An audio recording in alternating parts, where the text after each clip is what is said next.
Lynette, huwag kang magsalita ng ganyan. Makakaligtas ang anak natin. Gumawa ka ng paraan. Wala akong pakialam ko anong gagawin mo. Basta buhayin mo yung anak ko. Iligtas mo siya. Naintindihan mo, RJ? Bakit hindi ka makasagot? Bakit hindi ka makasagot? Hindi mo kaya? Kung hindi mo kaya, ako ang pupunta dyan. Ako ang magliligtas sa anak ko! No, Lynette, you just stay there. Gagawin ko ang lahat para maiuwi ko ng buhay si Annalyn. Pangako yan.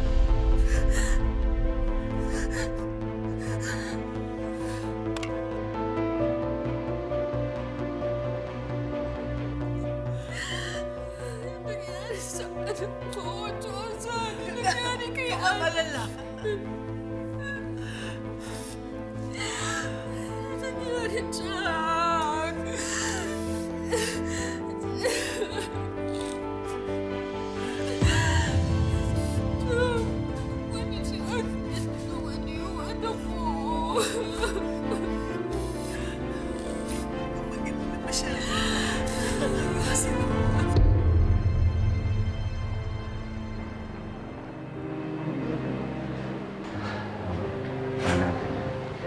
Sir, I'm Dr. RJ Tanyag. Magvo-volunteer ako sa loob para makatulong ako. Maaari po bang makita ang ID ninyo?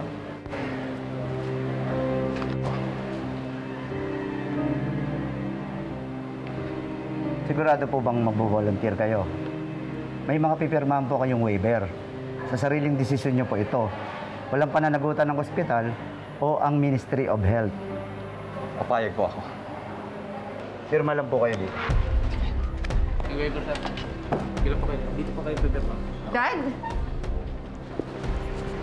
Zoe. Ano ito?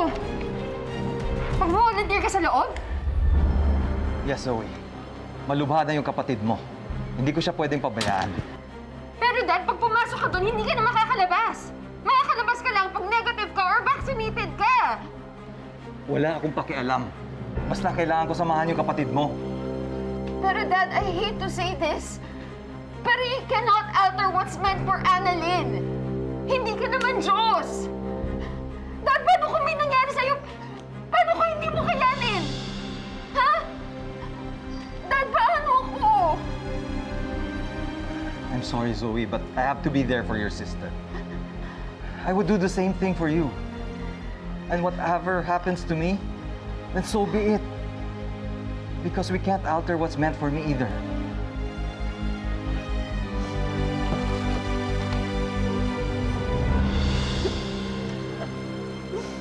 Dad, please mag-iingat ka. Please, I don't want this to be the last time that I see you. Please, please, come on, alive, please. Please.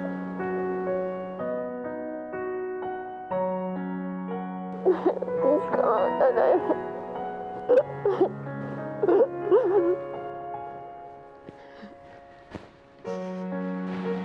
Sir, okay na po. Dad, please gawin mo lahat para maligtas si Annalyn.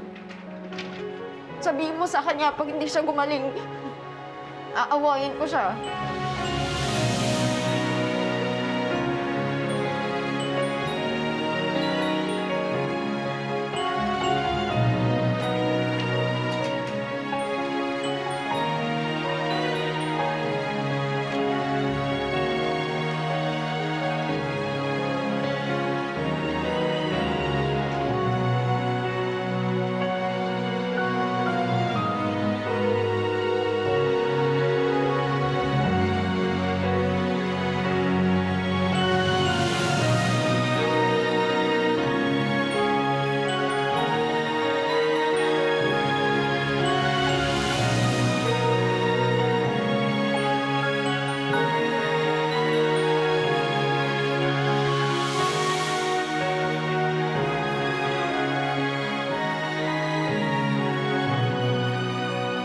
Balita pa rin sa San Legado Medical na Sentro ng Transsystemic Virus or TSV. Hinihintay pa rin hanggang ngayon ang mga test kits, gamot at vaccine na manggagaling pa sa ibang bansa. Pilit na ginagawa ng paraan upang umabot ang mga gamot sa mga pasyenteng infected na ng TSV. Isa Isa pa sa ikinababahala ng ospital ang kakulangan ng mga doktor sa loob ng San Regado Medical. Dahil dito, nagkusang loob na mag-volunteer ang kilalang neurosurgeon ng bansa na si Dr. RJ Tanyag. At yan ang mga kaganapan dito sa TSV Watch sa San Regado Medical. Magbabalik po kami mamayang hapon. Ana Ruiz, nag-uulat. Oh my God, si Doc RJ yun ah! Possible na mahawa siya dun eh. Oo, ba't siya pinayagan pumasok? Wait, sino ba may number? Can we try calling again? Mahirapan siya tawagan ng signal. Pero dapat may security dyan para hindi nakakapasok yung mga... Di ba? Hindi ba kasi siguro dahil nandun si Dr. Santos kaya siya nag-volunteer na pumasok? Kahit pa, dapat... Ma'am Giselle! Ma'am Giselle! Si Doc RJ po! Nag-volunteer na pumasok sa loob ng San Regado Medical! What? Tingnan niyo po. Are you sure? Ang kakulangan ng mga doktor sa loob ng San Regado Medical. Dahil dito, nagkusang loob na mag-volunteer ang kilalang neurosurgeon ng bansa na si Dr. RJ Tanyag. Gosh, is he crazy? Anong ginagawa niya doon? Bakit siya pumasok doon? Ma'am, we think pumasok si Doc RJ dahil nalaman niyang positive si Annalyn ng TSV. What? Positive si Annalyn? Are you sure? Oh my God! Yes, ma'am. Nahuwan po siya ni Doc Yula.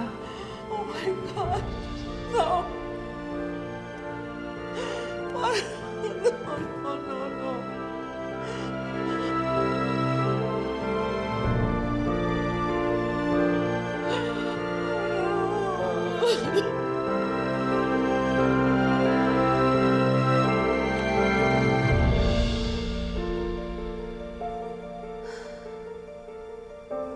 Lord,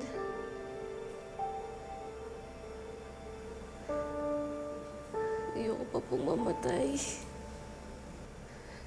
Sana naman po huwag niyo akong hayaang mamatay mag-isa.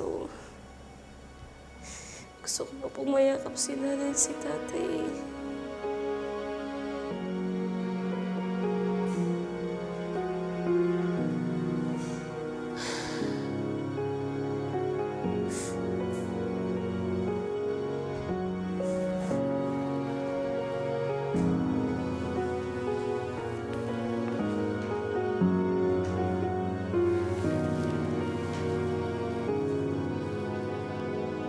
Annalyn, anak. Nandito na si tatay.